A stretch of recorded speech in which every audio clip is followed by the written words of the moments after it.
Hey guys, welcome back for another review. Today I'm going to be talking about the Essie Snow White collection. This I've had in my room for a little bit and I wasn't like super excited to get to this review, but I decided to do it for you guys. There's a few good ones in here, but I thought you guys might want to watch this and see. I don't have a ton of comparisons for one nude shade. I have quite a few, but the others are pretty unique colors. So those of you who like glitter and want something that's a little unique, this collection does offer that, just so you guys know. So before we get into it, I'm going to tell you I'm wearing this jumpsuit. It's kind of hard to see, but I love these Free People jumpsuits, even though they're not very flattering from behind. I just love them, and I always get compliments on them, so I'm like, they must not be that bad. But they're kind of bad, but they're so comfortable and light and airy, and I love them. I have a few. I just picked up this coral one recently, and I'm just really into coral right now, and so I'm wearing this coral polish. This is my Me Era from OPI that came out last year, and I absolutely love it. It's more of a pink toned coral, so that's what I'm wearing. Okay, let's get into it. First one up is the cream, and this is No Prints Needed. So this is a beautiful cream, and I really love the formula as well. It's nice and thick and creamy, and it's this beautiful nude shade, but it definitely leans more peach with a hint of pink, and I actually really liked it quite a bit. This is going to be pretty work appropriate because it is kind of that soft nude, but it has enough white in the base to add a little bit of brightness to it, which I love in any type of nude. I like it to have a little bit of white in the base just so it has a little bit of contrast. I don't like them to exactly match my skin, so I would say this is like a peachy pink. Now Essie has quite a few colors like this already, so I have quite a few comparisons to show you, but I feel like nothing was quite exact. Well, actually, let's look at it and I'll kind of remember as I talk through them. So I compared it to the Snuggle Is Real, and that's more of a peach brown nude. Young, Wild, and Me. The formula is pretty runny on that one, which I couldn't quite remember, but I feel like that has more of a pink purple base, and it was just kind of a pain to apply with the skinny brush. And then Not Just a Pretty Face is more of a sheer polish, but it's definitely a similar color. And then Daydrift Away was very close, if not exact. So there was one that I did find that was pretty close. And then Spring Awakening has more of the orange brown undertones, and then Pretty in Peach has a more peachy orange hint to it. I compared it to all those that are all Essie polishes. I didn't pull in any OPIs just because I thought, let's just see what's exactly like this from Essie. And we do have one that is pretty close, so you might not need this one, but I did find it had a really nice formula, and it was a very pretty color, especially for like a peachy nude. The fiercest of them all is this next one, and this has a really sheer pink base, and that has these gold and pink glitters in it, as well as flaky pieces too that are irregular in shape. They do have a little bit of, like, I would say iridescent to them a little bit. So this one's really interesting and quite unique. For me, I prefer 3 coats with this one just to build it up to look like something on the nail because the sheer pink base is pretty sheer. I wouldn't say this is a topper, although you could probably try to use it as a topper, but I feel like it's just kind of a jelly polish with some glitter in there. I found it to be really pretty. While I know I won't reach for it, I think a lot of you who like understated glitters will really like this one. So while it was probably one of my favorite from the bunch, I don't think I'll wear it, but I do find it to be a really pretty interesting shade that is quite unique, especially for Essie, so I don't have any comparisons for this one, so that's this one. Seize the Crown is this green, and it is really interesting actually. When you look at the bottle, it's more of like a, I would say, swampy green, or maybe more leaning towards a grassy green, but it has these bright, cool tone green glitter particles in it that are pretty fine, and those bring a coolness to it. So actually, I found this one to be quite interesting on the nail, although I know I'm not going to wear this one. I just know I won't, but I do like the color of it. It was a little bit deeper with each coat, which I really liked, and then it cooled down a little bit with that glitter, and that glitter really isn't too pow on this one. It is a little bit more subtle.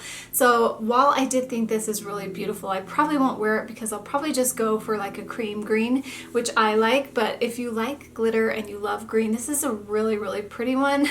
Yeah, you should probably get it if you like polishes like that. Seize the Crown is next. Upon first glance, I was like, oh, that's just like No Place Like Chrome. But then as I was looking at it, I'm like, it actually has like a warmth to it and a little bit of tan underneath, which I really liked, and which was really pretty against my skin tone, just that warmth. And so I actually really like this one. I have to be honest and tell you, I have never worn No Place Like Chrome ever in my life. I just haven't. I'm not somebody who likes metallic chrome polishes, but this one, when I had it on, I was like, oh, I might try this one We'll see, but I do like that it has that warmth to it, so it is a little bit different, and the formula was really great on this one too. You can build these up pretty much in one coat, but I do think they look better with two, and there really wasn't any streakiness with this, so if you love chrome polishes, I think you should try this one just because of that taupe undertone, and that makes it quite a bit different. So let's look at the comparisons, and hopefully you can see that in the pictures. Here's No Place Like Chrome. It's more of that silvery chrome, as you can see, hopefully, and then Good as Gold is more gold, of course, and then Go Big or Go Chrome. OPI's chrome, in quotes, polishes tend to be a little bit more glittery silver instead of just that chrome. This one is different from others that they've had, and I do like what they did with this one. I think it's really, really pretty. Good Things Glow is this next one, and I would say this is a really fine yellow toned gold glitter topper. I did build this up so you guys could see it, and in 2 or 3 coats it was okay, but you can definitely see your nail line. I would definitely think this was a topper, and I'm also showing it on top of, I think it's called Brave and True, this one of the next ones that I'm going to talk about, so you can see what it looks like on top of the nail. It kind of reminds me of Fairy Dust. You guys remember that from China Glaze? Love that top coat. That one's a little more sporadic, but it just kind of reminded me of that one. This one definitely has more glitter on it than that one. It's not quite as sporadic, but yeah, it's just a gold topper. Essie does have quite a few yellow toned gold glitters. They're different than this. They're a little bit thicker. Mine are all dried up though. I pulled them out and I was like, whoa, I'm not going to be able to compare these, but this one's definitely different, and it's definitely just a topper. I didn't pull those out for you guys to see, but yeah, that's this one.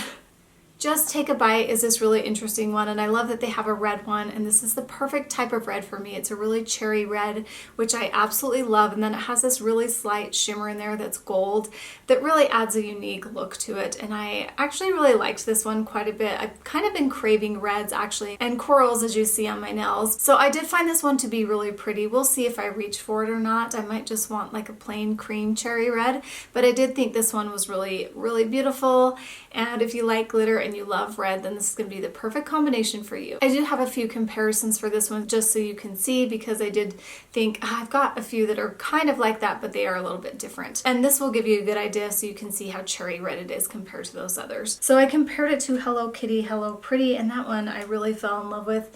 I didn't do a review of that collection, but I have worn this one a couple times, and it's a pinky red, has more sporadic glitter in it, and then OPI Cyber Cherry on top looks really close in the bottle, and that one is more pink, even though it's not as pink as like 15 Minutes of Flame, but that one is a little more cherry, but not quite as cherry as Just Take a Bite.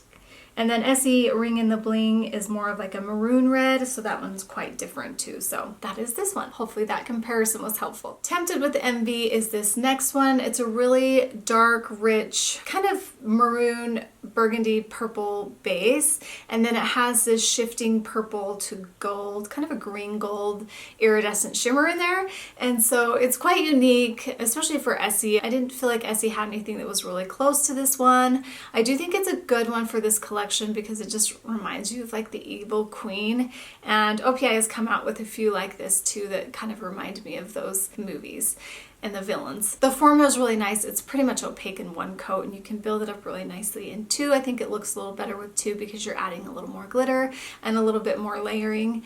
And let's look at the comparisons that I have for this one. I have Essie Hold 'Em Tight, and that one's shimmery but more of a matte blue, and I left it matte so you guys could see that. And the glitter kind of gets toned down when it dries down matte.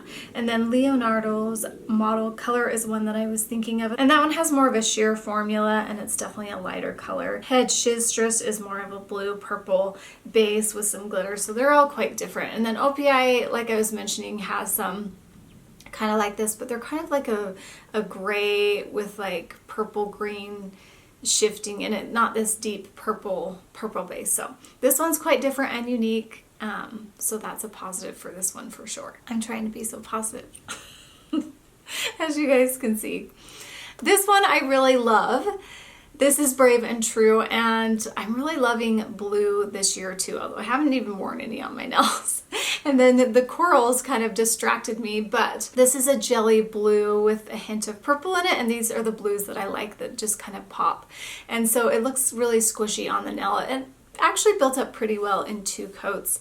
So I would say 2 coats for this one. You might want to do 3. Just make sure if you do, those layers are drying in between because these tend to take a little more time to dry. I just kind of want to go into the comparisons because we've had a few of these come out recently in collections that are more jelly, and so let's look at those. So I compared it to Essie Gel Couture New Highs. That one also was a more sheer formula, but I wanted to show you that was more of like a soft navy. OPI Fierros, my man, is pretty much exact. So I would say that Essie has a slightly better formula. I would pick this Essie one over that OPI one, but I love the color of these, and that's the one that it really reminded me of.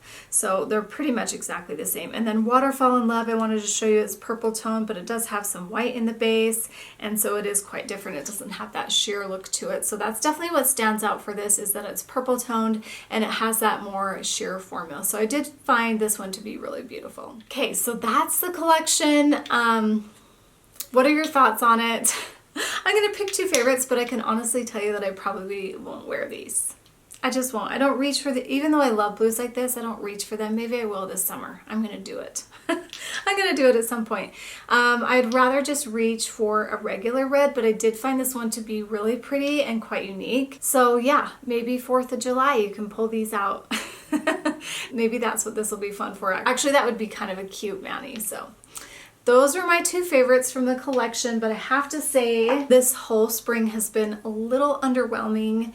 With Morgan Taylor and Essie Gel Couture being my favorite collection so far this spring. Those are the only ones that I can think of, and then I haven't really been too excited about anything else. So I'm really hoping that summer brings us some more beautiful cream polishes that I just crave for the for the summer, because we really didn't get things that I crave for the spring. But I have some good news for you guys. If you don't like glitters and you're looking and you're wanting to know what to wear this spring, I'm also filming today my favorite spring polishes for 2025, and it'll be a good one. There's lots of good polishes in there from years past, so I will have that up after this review. Thanks so much for watching. I hope you guys enjoyed this, and we'll see you next time.